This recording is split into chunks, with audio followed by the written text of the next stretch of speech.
Bhagavate Vasudevaya. Vandeham Sri Guru Sri Juta Padakamalam. There is complete facility for the small complete units, namely the living entities, to realize the complete. And all sorts of incompleteness is experienced on account of incomplete knowledge of the complete. So, the Bhagavad-gītā is the complete knowledge of the Vedic wisdom. The whole Vedic knowledge is infallible. There are different examples how we take Vedic knowledge as infallible.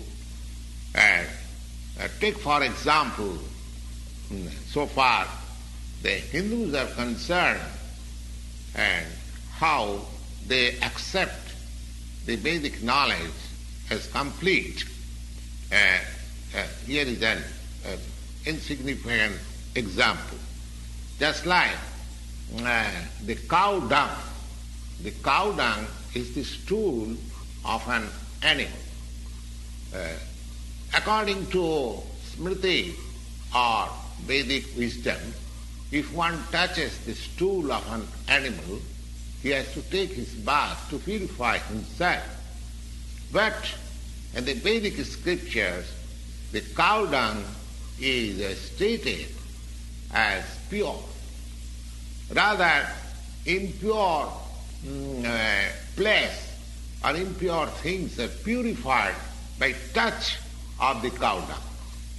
Now, if one argues how it is that in one place it is said that the stool of the animal is impure, in another place it is said that the cow dung, which is also the stool of an animal, it is pure. So it is contradictory. But actually, it may appear to be contradictory, but because it is Vedic injunction, therefore, for our practical purposes, we accept it. And by that acceptance, we are not committing mistake. It has been found by modern chemists, modern science. One Dr.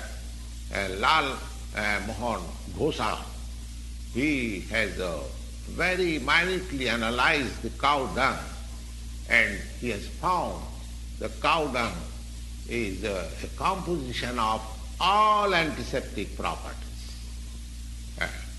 So similarly, he has also analyzed the water of the Ganges out of curiosity.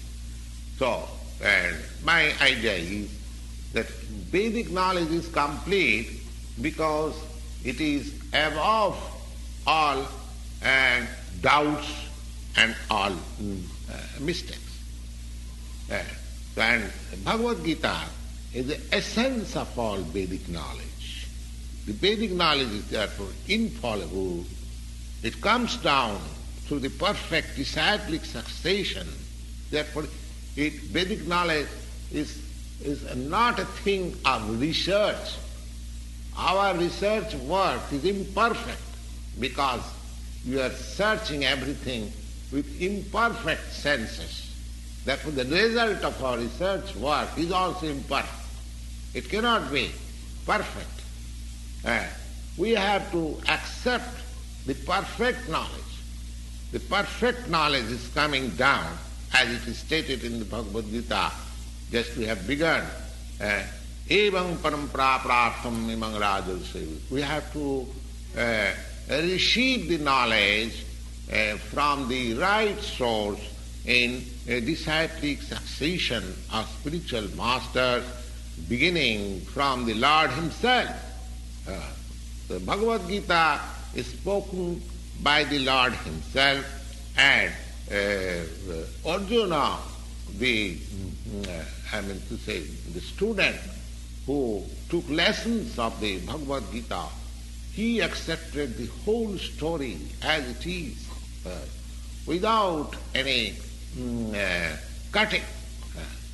That is also not allowed, that we accept a certain portion of Bhagavad-gītā and reject another portion. That is also not accepted. We must accept the Bhagavad-gītā without interpretation, without any cutting, and without our own whimsical participation in the matter, because it should be taken as the most perfect Vedic knowledge. The Vedic knowledge is received from the transcendental sources because the first word was spoken by the Lord himself. The word spoken by the Lord is called apaurasya, or not delivered by any person of the mundane world who is infected with four principles of imperfectness.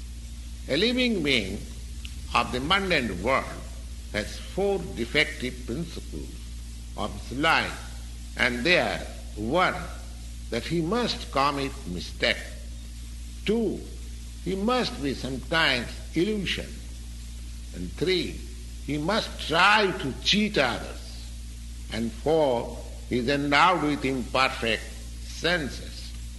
With all these four principles of imperfectness, one cannot deliver the perfect form of information in the matter of all-pervading knowledge. The Vedas are not like that. The Vedic knowledge was imparted in the heart of Brahma, the first created living being, and Brahma, in his turn, disseminated the knowledge to his sons and disciples as they are originally received from the Lord.